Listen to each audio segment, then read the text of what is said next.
리프팅 상담받을 때마다 병원마다 다른 말을 해서 많이 헷갈리셨죠? 그런 분들을 위해서 저는 을 개발했어요. 이 방법 사용하고 알려드리면 많은 분들이 만족해 하시거든요.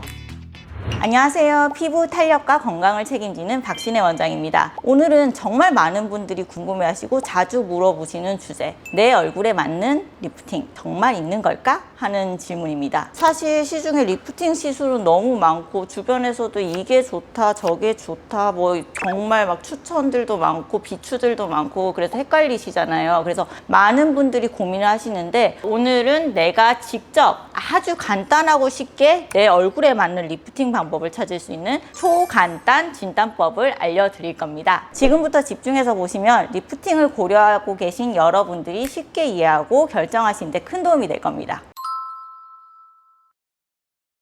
사실 리프팅 시술을 고민할 때 가장 중요한 건 내 얼굴에 맞는 게 무엇인가 하는 건데요. 그런데 이걸 찾는 게 어려운 이유는 바로 개인별로 사람별로 너무나 얼굴이 다양하고 노화의 양상이나 아니면 피부의 탄력이나 이런 개개인별로 굉장히 복잡하고 다양하게 나타나기 때문입니다. 피부 노화라는 건 단순히 나이가 들어서 생기는 현상은 아니거든요. 이 시간이 흐르면서 연령 증가뿐만 아니고 이 스트레스, 자외선 노출, 이 생활 습관, 심지어는 이제 평소에 짓는 표정 습관까지도 복합적으로 작용해서 발생하는 현상입니다. 이런 다양한 외부 요인이 피부를 지지하는 콜라겐이나 엘라스틴 이런 중요한 구성 요소를 변형시키고 감소시키면서 이 피부가 처지고 탄력도 떨어지고 주름이 생기기 시작합니다. 그래서 개인의 유전적인 특성부터 생활 습관 그리고 처해 있는 환경까지 다 다르기 때문에 피부 노화의 방식도 다르고 양상도 사람마다 완전히 다르게 나타나요. 그래서 모든 사람에게 똑같이 적용되는 획일적인 시술, 울세라 300샷, 써마지 600샷 하세요. 이것만으로는 각 개인이 원하는 만족스러운 결과를 얻기가 어려운 게 당연하죠. 예를 들어서 이제 실리프팅이나 뭐 레이저 리프팅 같은 리프팅 기술들이 진짜 여러 가지가 있는데 이 두 가지 방식은 근본적으로 작용하는 원리가 다르고 환자 개개인별로 이 사람은 실리프팅 맞는데 이 사람은 안 맞을 수도 있고 이 사람은 고주파 리프팅 맞는데 이 사람은 안 맞을 수도 있고 이렇게 권장되는 방법에도 명확하게 차이가 있어요. 그래서 특정 시술이 모든 사람한테 최고일 수는 없고 개인의 특성을 제대로 파악해야지 제일 잘 맞는 리프팅 시술을 추천드릴 수 있는 거죠. 개인의 특성을 제대로 고려하지 않고 시술을 선택하게 되면 오히려 만족도가 떨어지고 이상한 뭐 볼페임 이런 부작용이 생길 수도 있는 거죠. 그래서 제가 환자분들 진료할 때 제일 중요하게 생각하는 부분이 이 개인 맞춤형 시술입니다. 저는 환자 개개인의 얼굴 구조와 노화 양상을 면밀하게 분석한 다음에 단순히 한 가지 실리프팅 하세요? V로 하세요? 덴서티 하세요? 이렇게만 권하지 않고 이거는 안쪽에서 뼈대가 무너졌기 때문에 실리프팅을 하셔야겠다. 안쪽에 피부 탄력이 많이 무너졌기 때문에 스킨 부스터가 같이 들어가야겠다. 그리고 피부 결이 조금 쫀쫀하지 않기 때문에 덴서티가 같이 들어가야겠다. 이런 식으로 복합적으로 단계별로 설계해서 진행하고 있습니다. 저는 이렇게 환자 개개인에게 꼭 맞는 맞춤형 리프팅 솔루션을 통해서 제일 자연스럽고 제일 오래가는 결과를 이끌어내려고 노력하고 있죠. 그래서 이번에는 누구나 쉽게 스스로 할 수 있는 간단한 자가 진단법을 알려드릴 테니까요. 계속 좀 집중해 주세요.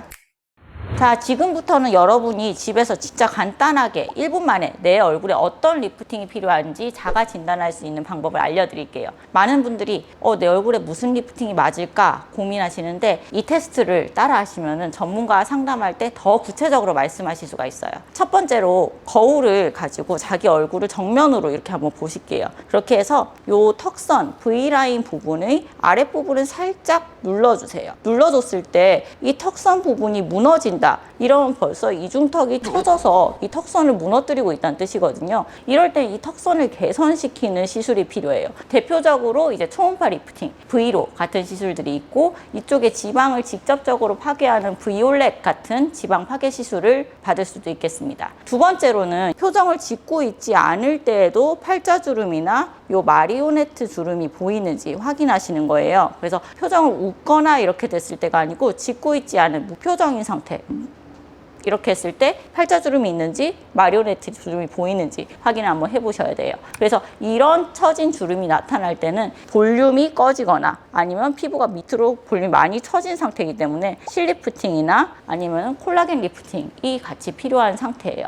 세 번째로는 우리 얼굴 양쪽을 비교했을 때 볼 부분 살을 손가락으로 살짝 당겨 보시고 이 부분이 좋을까 이 부분이 좋을까 한번 비교해 보세요. 내가 눈으로 봤을 때 이렇게 살짝만 올려도 당긴 부분이 더 좋아 보인다. 그러면은 피부 탄력이 떨어져 있다는 신호일 수 있어요. 이럴 때는 콜라겐 시술이나 스킨 부스터 아니면은 고주파 리프팅이 필요할 수 있습니다. 마지막으로는 피부 탄력 자체를 보는 테스트거든요. 볼 피부로 하셔도 좋고 제일 쉬운 방법은 손등 피부고요. 우리가 손등 피부를 잡아서 당겨봤을 때 놓았을 때 1초 이내로 돌아온다. 이러면 아직까지 피부 탄력이 괜찮은 상태예요. 그런데 이게 돌아오는데 1초 이상이 걸린다. 그럼 피부 노화가 심각하게 좀 많이 진행된 상태거든요. 이럴 때는 콜라겐 스티뮬레이터도 필요하고 고주파 리프팅도 필요하고 그리고 스킨 부스터도 함께 필요할 수가 있어요. 그리고 한 번으로 안 될 수 있어요. 조금 여러 번 하셔야 될 수 있습니다. 이렇게 4가지 간단한 체크리스트를 활용해서 자기 얼굴의 고민과 필요도를 정확하게 파악하고 병원에 가신다면 이제 의사 선생님 누구를 만난다고 하더라도 더 구체적으로 저는 턱선이 무너졌어요. 저는 팔자가 고민이에요.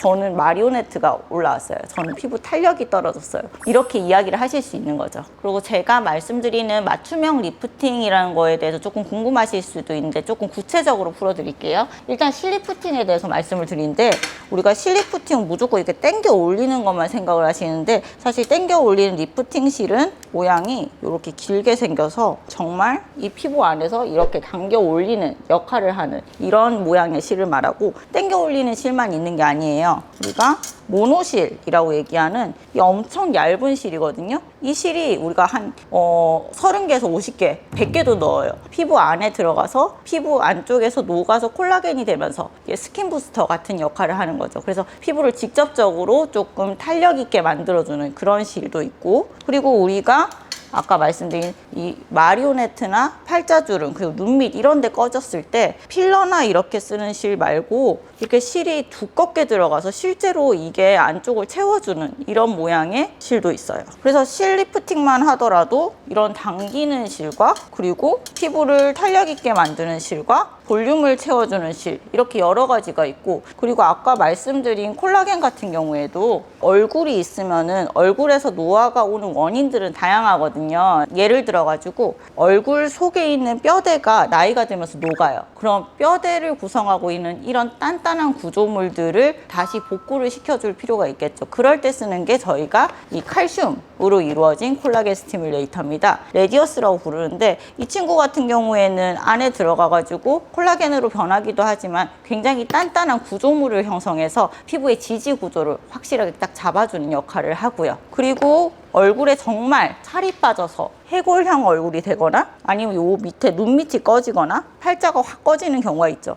이럴 때 쓰는 게 우리가 주베룩. 주베룩 같은 경우에는 안쪽에서 콜라겐 씨앗을 뿌려주는 거예요. 그러면 이게 시간이 지나면 내 콜라겐으로 되면서 점점 부풀어 오르거든요. 그래서 필러처럼 당장에 빵 하는 볼륨을 주지는 않지만 결국은 오랫동안 천천히 내 걸로 채워나간다는 점에서 정말 재생치료에 도움이 되는 그런 시술법이고 그리고 이 레디어스나 주베룩 같은 경우에는 피부가 되게 얇은 요런 눈 밑이나 눈가나 이런 데 쓰면은 결절이나 이런 덩어리가 생길 그런 부작용이 있어요. 그래서 그럴 때 쓰는 콜라겐이 이 아텔로 콜라겐이라고 얘기하는 콜라주. 이 친구는 사실은 되게 액체 형태로 돼 있어서 결절이 생기지 않고 피부 밑에 들어갔을 때도 하얗게 비쳐 보이는 거 없이 되게 자연스러운 결과를 만들거든요. 그리고 마지막으로 제가 항상 얘기하는 거 다 해놨어도 피부가 처져 있으면 아무 도움이 안 돼요. 피부를 쫀쫀하게 만들어주는 콜라겐이 요즘 쓰는 고우리. 고우리 같은 경우에는 우리 PCL이라고 하는 성분으로 피부 안쪽을 탄탄하게 쫀쫀하게 만들어주면서 누구도 따라올 수 없는 광을 주거든요. 그렇게 피부를 건강하게 만들어줍니다.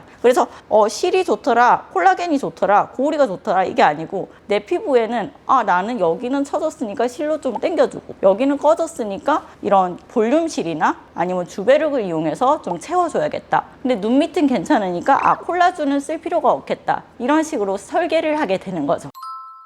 그래서 마지막 총정리로 눈빛이 고민이다. 그럼 콜라주를 선택할 수 있겠고요. 팔자주름이 고민이다. 그러면 볼륨실 그리고 주베륵 볼륨을 선택할 수 있겠고요. 그리고 피부가 전체적으로 좀 많이 처져 있다. 그럼 콜라겐실, 모노실 그리고 고우리를 선택할 수 있겠어요. 그리고 마지막으로 내가 전체적으로 골격이 조금 많이 녹아서 전체적으로 많이 처져 있다. 그런 경우에는 이 큰 리프팅실로 당겨주고 그리고 이 레디어스로 채워주는 그런 리프팅을 할 수 있겠습니다. 결국 중요한 건 모든 환자분들의 얼굴이 다 다르기 때문에 한 가지 시술만 가지고 절대로 완벽한 결과를 얻기가 어렵다는 점입니다. 그렇기 때문에 저는 항상 아까 말씀드린 것처럼 이 시술은 이런 효과가 있고 저 시술은 저런 효과가 있기 때문에 같이 하시면 좋다 이런 식으로 설명을 드리고 있고 뭐랑 쓰면 좋을까 이거를 끊임없이 연구하고 고민하고 있어요. 리프팅 시술은 절대 누구에게나 똑같은 정답 이런 게 있을 수가 없습니다. 자신의 피부 상태랑 얼굴 구조를 제대로 이해하고 전문가와 충분히 상담해서 맞춤형을 골라서 나한테 맞는 게 뭔지 선택하는 게 가장 중요합니다.